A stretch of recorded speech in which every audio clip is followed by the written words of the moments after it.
నమస్తే ఫ్రెండ్స్, నా మాట ఫుడ్ ఛానల్కి స్వాగతం. ఈరోజు వీడియోలో బెండకాయ పులుసు తయారీ విధానం చూద్దాం.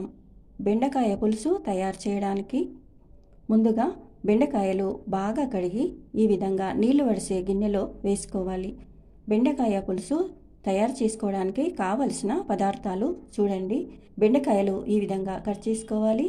నిమ్మకాయ సైజ్ అంత చింతపండు బాగా కడిగి వాటర్ వేసి నానబెట్టుకోవాలి. ఉల్లిపాయ, పచ్చిమిర్చి, కొత్తిమీర కట్ చేసుకోవాలి. వెల్లుల్లి దంచి పక్కన పెట్టుకోవాలి. తర్వాత స్టవ్ ఆన్ చేసుకుని స్టవ్ పైన కడాయి పెట్టిన తర్వాత 2 స్పూన్ల నువ్వులు వేసి ఈ విధంగా కలుపుకుంటూ దోరగా వేయించుకోవాలి. ఇలా వేయించిన తర్వాత ప్లేట్లో వేసి చల్లారబెట్టుకోవాలి. తర్వాత అదే కడాయిలో కొద్దిగా ఆయిల్ వేసి 1/2 స్పూన్ మెంతులు, 1 స్పూన్ ధనియాలు వేసి ఈ విధంగా కలుపుకుంటూ దోరగా వేయించుకోవాలి. మాడకుండా చూసుకోవాలి.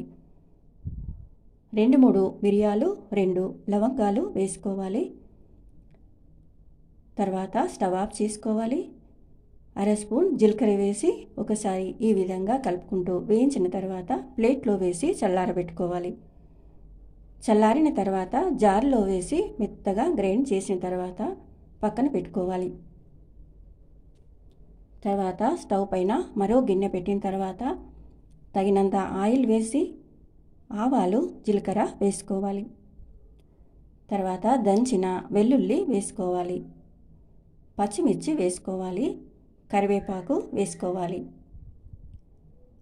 తర్వాత ఉల్లిపాయ ముక్కలు వేసుకోవాలి. ఈ విధంగా కలుపుకోవాలండి. 1/2 స్పూన్ పసుపు వేసుకోవాలి. కొత్తిమీర వేసుకోవాలి. తర్వాత బెండకాయ ముక్కలు వేసి కలుపుకోవాలి. ఎండుమిర్చి వేసుకోవాలి.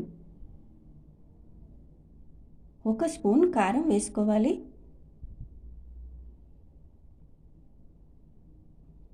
తర్వాత ఈ విధంగా కలుపుకోవాలి. 1 నిమిషం పాటు ఈ విధంగా కలుపుకుంటూ ఆయిల్లో బెండకాయ ముక్కలు వేయించుకోవాలి. తర్వాత 2-3 స్పూన్ల వాటర్ వేసి కలుపుకున్న తర్వాత బెండకాయ ముక్కలు 50% ఉడికేదాకా మూత పెట్టి ఉడికించుకోవాలి.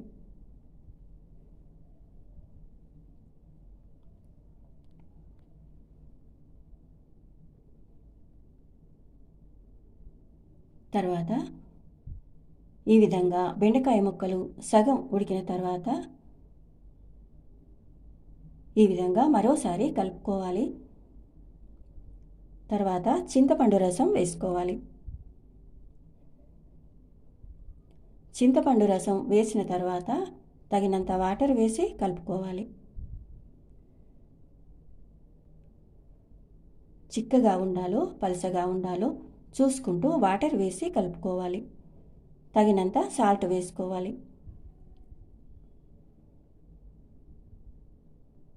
అర స్పూన్ బెల్లం వేస్తున్నాను. బెల్లం ప్లేస్లో షుగర్ అయినా వేసుకోవచ్చు. 2 వద్దనుకుంటే స్కిప్ చేయండి. కరివేపాకు, కొత్తిమీర వేసుకోవాలి. తర్వాత గ్రైండ్ చేసిన మిశ్రమాన్ని వేసుకోవాలి.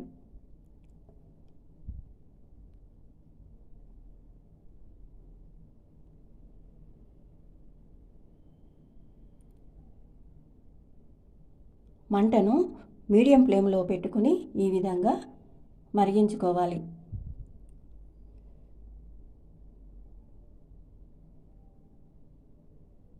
ఉప్పు, కారం, పులుపు కరెక్ట్గా ఉండేటట్టు చూసుకోవాలి.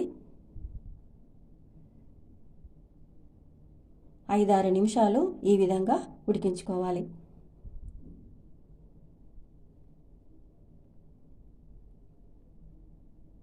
ఇలా తయారు చేసుకున్న బెండకాయ పులుసు చాలా టేస్టీగా ఉంటుందండి.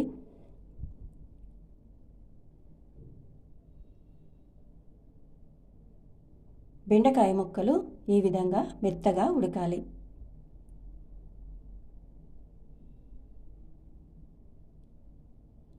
తర్వాత చివరగా కొత్తిమీర వేసుకోవాలి.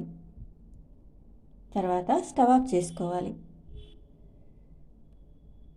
అంతే అండి, బెండకాయ పులుసు రెడీ అయిపోయింది. వేడి వేడి అన్నంలో ఈ బెండకాయ పులుసుతో నెయ్యి వేసుకుని తింటే చాలా టేస్టీగా ఉంటుందండి. ఈ వీడియో మీకు నచ్చిందనుకుంటాను. Thank you for watching.